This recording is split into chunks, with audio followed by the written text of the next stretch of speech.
We begin with a major breakthrough that could save thousands of Oklahomans from the horror of cancer. Doctors say a simple blood test now takes the guessing game out of detecting what is Oklahoma's second leading cause of death.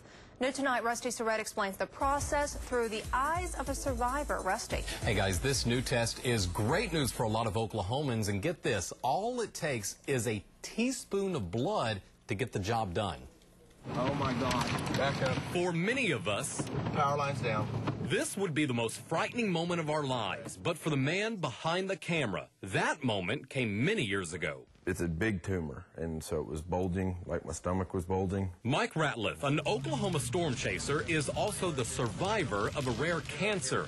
And he says the surgeries that saved his life are worse than any storm he's ever faced. They went inside through my abdomen, so made an incision, from one side to the other side.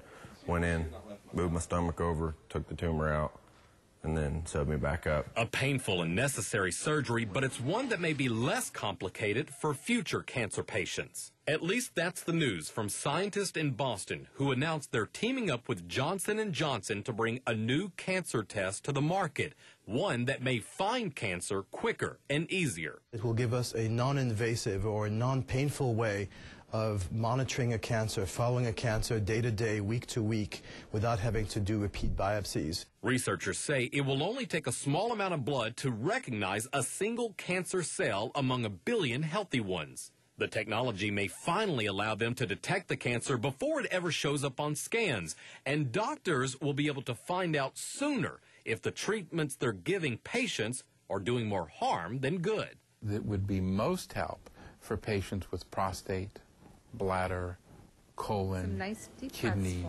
and lung cancers, in addition to breast cancers. In many ways, this serves as a liquid biopsy. Now, there is a downside to this. Only 4 sites across the country are using these new tests, but that does include the MD Anderson Cancer Center down in Houston. But if all goes well, those tests are expected to become widely available in 3 to 5 years. Amanda? That's incredible and really promising news. Rusty, thanks for that report. Now, those 4 hospitals you mentioned will split a $15 million grant to pay for that research.